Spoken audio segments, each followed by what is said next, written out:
तो फाइनली दोस्तों cocoa Cola 2 गाने का दूसरा पार्ट आप सभी के बीच आ गया, गाने का पोस्टर आ गया। इसी गाने के बारे में आप सभी को पूरी जानकारी इस वीडियो में देने वाला हूं, तो वीडियो को लास्ट तक देखते रहें। और जो लोग मेरे चैनल को अभी तक सब्सक्राइब नहीं किए हैं वो लोग कर लें, क्योंकि हमारे चैनल पर भोजपुरी का हर खबर सबसे पहले आता है।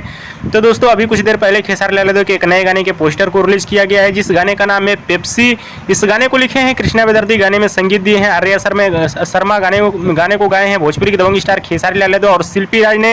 वीडियो गाने में है भोजपुरी के दबंग स्टार खेसारी लाल यादव और अनीसा पांडे, और गाना खतरनाक और बवाल होने वाला है, जो कि आप सभी को ये गाना बहुत ज़्यादा पसंद आने वाला है, क्योंकि गाने को गाए हैं भोजपुरी के दबंग स्टार खेसारी लाल यादव और शिल्पी राज ने। और खेसारी लाल यादव जी के इस गाने को रिलीज किया जाएगा 1 अप्रैल को, यानी कल सुबह 6 बजे खेसारी म्यूजिक वर्ल्ड के यूट्यूब चैनल पे। जी हाँ दोस्तों, कल सुबह 6 बजे खेसारी म्यूजिक वर्ल्ड के यूट्यूब चैनल पे रिलीज किया जाएगा। गाने को सुनिएगा, देखिएगा, बहुत ही बवाल गाना होने वाला है।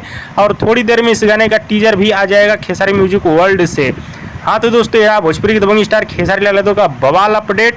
और ये कोको कोला गाने का दूसरा पार्ट है, पेप्सी नाम से रिलीज किया जा रहा है। तो बवाल गाना होने वाला है, तो तैयार रहिएगा। वीडियो पसंद आए तो ज़्यादा लाइक करें, कमेंट करें, शेयर करें, सब्सक्राइब करें। धन्यवाद दोस्तों।